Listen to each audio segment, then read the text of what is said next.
Amigos, boa tarde, bom dia. Prazer estarmos juntos, professor José Roberto. Obrigado pela apresentação. Fernanda, Toninho, Bacelar, vocês deram aulas espetaculares, aprendi muito com vocês.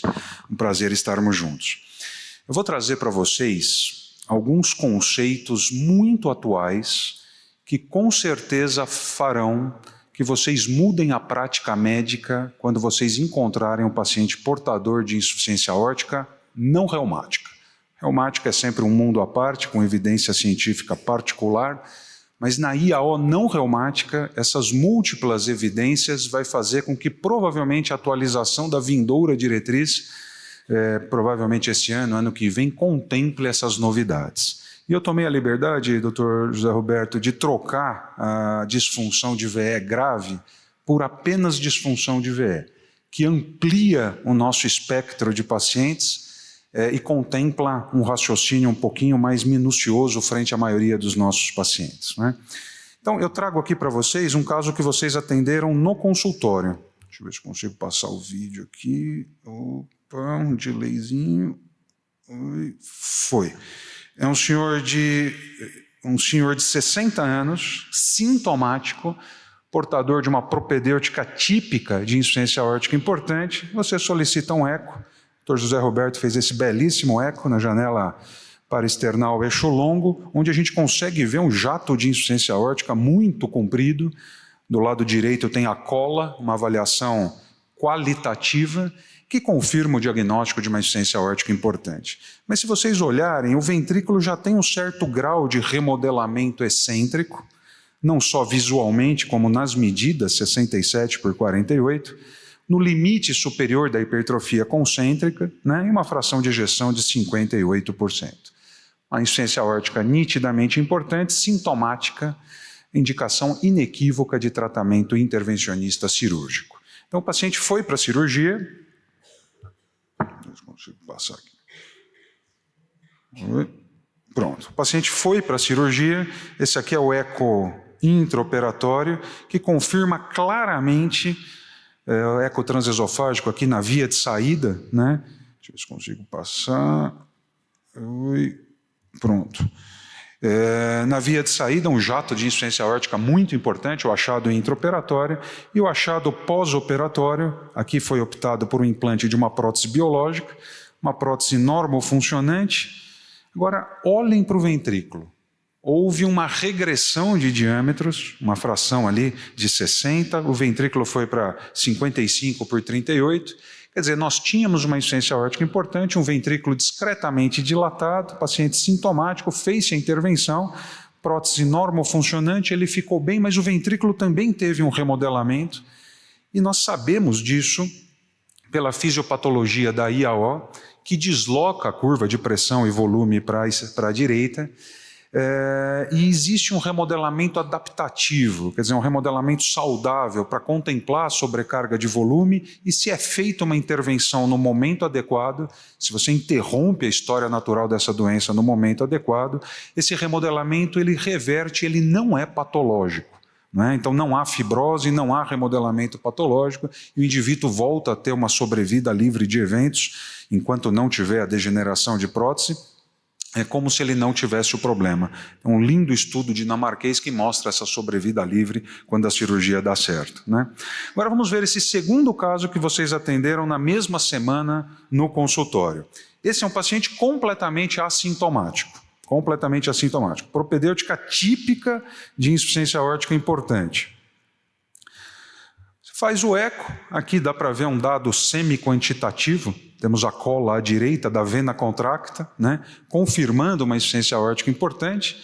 Ele tem essa fração de 52, o ventrículo de 69/50, indexado de 23 milímetros de mercúrio, é o diâmetro sistólico, sem outras alterações. E você dá uma checada na diretriz europeia de 2021. Lá está escrito que o complicador que motivaria a indicação cirúrgica seria uma fração menor ou igual a 50, um diâmetro sistólico maior que 50 ou indexado maior que 25. Esse paciente não batia esses critérios, nós mantivemos em tratamento observacional. 1 ano e meio depois, ele voltou a ter sintomas, foi feita a indicação de tratamento cirúrgico, foi feito o implante de uma bioprótese, e aí, bioprótese normofuncionante, no entanto, o indivíduo persistiu com remodelamento ventricular e uma fração de ejeção de 42%. Ora, mas nós seguimos rigorosissimamente as orientações das diretrizes atualizadas. Então, aqui temos duas perguntas para fazer. Primeira, será que realmente a persistência desse remodelamento e da disfunção confere um pior prognóstico? E se sim, o que a gente pode fazer para evitar que isso aconteça? Vejam que interessante esse exame bem recente, esse estudo bem recente de 2022, que mostra claramente que o não remodelamento reverso, quer dizer, a persistência de cavidades dilatadas, está associado a um aumento de morte ao longo de um acompanhamento de décadas. Tá? E olha que interessante isso. Mundialmente, esse é um estudo europeu, mas existem 2 estudos recentes com dados similares. Existe um prognóstico que tende a ser pior no paciente que opera IAO do que quando ele opera EAO. Talvez sinalizando que a gente esteja indicando cirurgia um pouquinho tarde para os pacientes com IAO. E outro dado interessante, as mulheres têm um prognóstico pior que os homens, talvez sinalizando também que a gente olhar estaticamente ali os diâmetros recomendados por diretrizes, que frequentemente não são atingidos pelas mulheres. E quando elas atingem esses diâmetros, nós indicamos a intervenção um pouco tardiamente. Então, ficar com o ventrículo remodelado e com fração rebaixada no pós-operatório está associado a um pior prognóstico em termos de morte. Então, a segunda pergunta que nós fazemos, como evitar isso? Né? Primeira coisa, monitorizar de perto pacientes com insuficiência aórtica moderada. Essa evidência bem recente, nesses últimos 4 ou 5 anos, é muito interessante, mostrando aí que 1/4, 1/5 dos pacientes evoluem do estágio B, insuficiência moderada, para o estágio C, insuficiência importante, ao longo aí de 4 a 5 anos. Quer dizer, não espaçar exageradamente o ecocardiograma e a avaliação clínica, monitorizando esse paciente de tempos em tempos.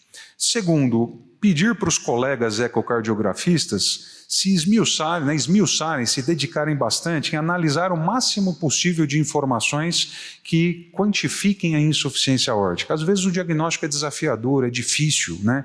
Jatos difíceis, anatomias difíceis, janelas difíceis, rotina profissional difícil. Então a gente tem que se esforçar, não só pegando dados qualitativos e semi-quantitativos, né, que são os dados classicamente obtidos, mas principalmente os parâmetros quantitativos com área efetiva do orifício regurgitante, fração e volume regurgitante. Então esses parâmetros, eles têm uma maior documentação científica de estarem associados ao momento certo da indicação de intervenção, e a maior parte dos estudos utilizaram esses parâmetros para monitorizar e guiar os nossos pacientes para a intervenção e pós-intervenção. Então, vamos tentar se esforçar sempre de obter estes dados quantitativos, né? E uma revisão relativamente recente recomendava, e essa é a recomendação ainda vigente na diretriz, que a fração, tanto pelo ecocardiograma quanto pela ressonância, menor do que 50 seria a luz vermelha, indicando uma fase de risco para indicar cirurgia. Só que aí alguns estudos surgiram, e esse eu cito um dos estudos só, publicado há 2 anos atrás, que deu uma olhada no prognóstico de pacientes com múltiplas frações de ejeção e viram o prognóstico no pós-operatório. E viram que pacientes já começam a ter um pior prognóstico com fração menor que 60, e o subgrupo entre 50% e 55% de fração de ejeção pior ainda do que aquele de 50% e 60%. Então, a conclusão desse estudo, desses autores, que analisaram quase uma centena de pacientes, sugeria a gente reduzir o cutoff, aqui a avaliação foi ecocardiográfica, de 60 para 50, tendo em vista que a mortalidade dos pacientes nessa faixa intermediária acabava sendo maior do que desses de 60%. Né? Mesmo com a fração de ejeção acima de 60%, mas ventrículos progressivamente com remodelamento excêntrico, dilatados de forma muito significativa, esses pacientes têm um pior prognóstico, né?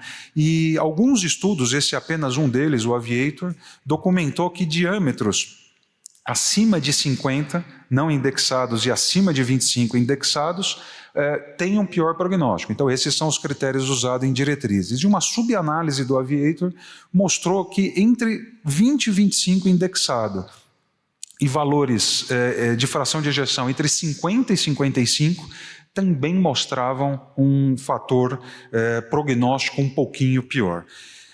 E talvez aqui o ponto de corte, né, do volume sistólico final indexado seja de 20 milímetros por metro quadrado, sinalizando aqui uma mudança da história natural para pior.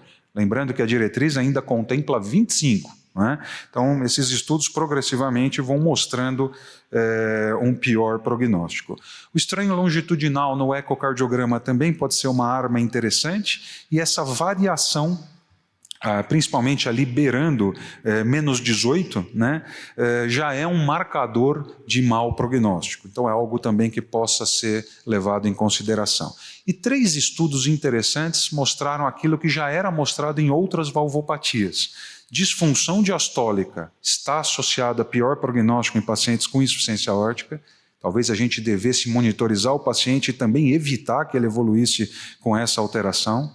Insuficiência mitral secundária funcional, quase sempre tipo 1, ali de Carpentier, ela não é muito comum, perfaz ali uns 9, 10% dos pacientes, mas quando ocorre esse dano amontante da IAO, é um marcador também de pior prognóstico ao longo das décadas, mesmo que o paciente seja operado.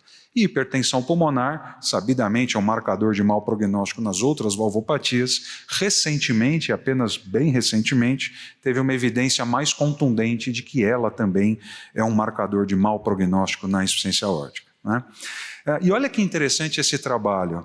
Essa discussão já aconteceu para a EAO, um belíssimo estudo de revisão do ano passado no ESC, desse ano, aliás, um artigo de opinião, mas também com IAO. Às vezes nós nos deparamos com um paciente que tem uma disfunção sistólica, em geral mid-range, tem a coexistência de uma insuficiência aórtica, só que a gente não consegue bater critério de uma insuficiência aórtica ser anatomicamente importante, por aqueles critérios clássicos ali citados.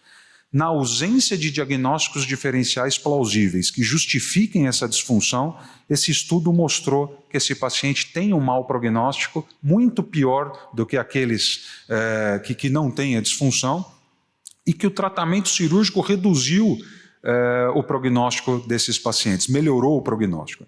Então é um novo subgrupo que a gente deve começar a entender e provavelmente utilizando novos marcadores de mau prognóstico.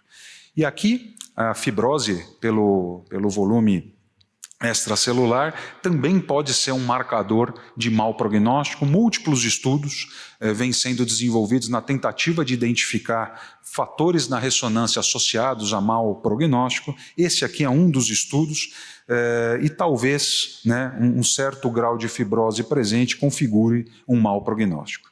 Então eu trago aqui para vocês 2 mensagens finais. A primeira, luz verde. Quando o paciente não tem absolutamente nada disso que nós falamos. Este paciente deve permanecer em monitorização clínica, que é um indivíduo com IAO importante, assintomático, com fração mais que 60, volumes baixos, então volume sistólico menor que 20, diâmetro sistólico, perdão, volume sistólico menor que 45, sem cicatriz ou fibrose intersticial difusa.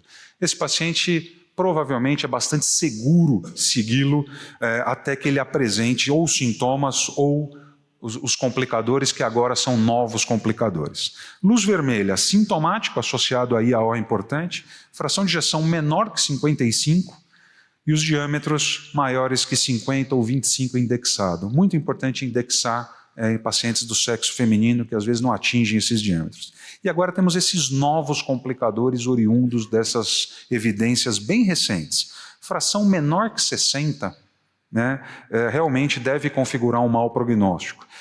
Diâmetro maior que 20, não só 25, insuficiência mitral secundária, hipertensão pulmonar, quer dizer, dano a montante. No eco, extrair um pouco mais de informações, como estranho longitudinal, uma variação ali de menos 15 a menos 19, também pela ressonância, e 24 ml por metro quadrado aí de volume extracelular detectado na ressonância, talvez sejam critérios, novos complicadores que impliquem o tratamento cirúrgico. Voltando ao nosso caso, né, o paciente não tinha os dados típicos de diretriz, mas já começou a ter esses dados novos que devem ser incorporados progressivamente nas novas recomendações.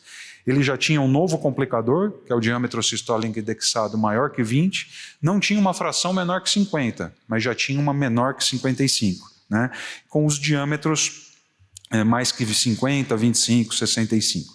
Quer dizer, ele já tinha alguns critérios que conferem mau prognóstico à luz das evidências atuais. E a última mensagem que eu queria passar para vocês é que, da mesma forma que nas outras valvopatias, a gente, principalmente insuficiência mitral e estenose aórtica, nós tentamos interromper a história natural da doença imediatamente antes de sintomas e complicadores, esse conceito também está chegando para a IAO. A IAO era aquela que a gente mais aguardava para indicação. E para a gente achar esse ponto, a palavra mágica é tendência. Tendência de complicadores, mas agora guiados pelos esses números mais modernos, devem fazer com que a gente encontre um ponto para indicar a intervenção, não só para melhorar o momento, mas para garantir uma sobrevida melhor do paciente a longo prazo. Muito obrigado pela oportunidade, um prazer estarmos juntos.